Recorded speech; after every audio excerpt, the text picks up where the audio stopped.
Hello, Dollar Tree. Welcome to my vlog. It's Lola Adventure.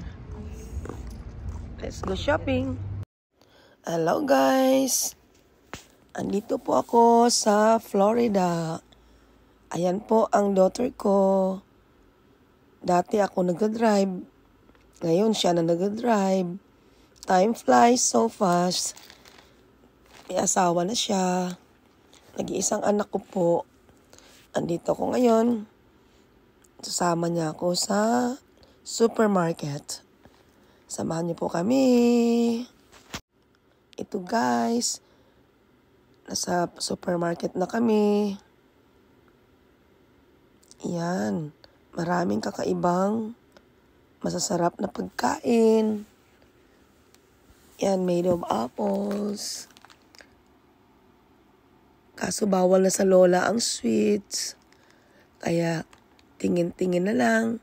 Gusto ko lang ipakita sa inyo ang mga nakikita ko rito masasarap na pagkain. Yan. Huwag po kayong maglaway. Joke lang po. Nag-i-enjoy lang po ako sa shopping center dito. Sa Publix. Maraming foods. Parang sa Japan din.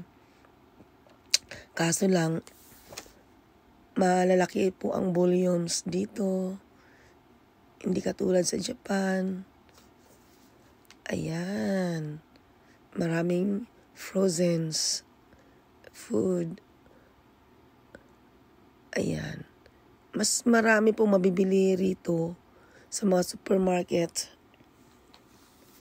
kesa sa Japan supermarket. Yung mga favorites ng mga Pilipino halos nandito sa Amerika. Sa mga supermarket makikita mo yung mga egg rolls. Yan, tapos mga chicharon. Ordinary mo lang mabibili. Ayan, yogurts. Ibang-iba. Kaya convenient talaga para sa mga Pilipino or ibang Asians dito sa Amerika. Kasi madali nilang mabili yung mga gusto nilang pagkain.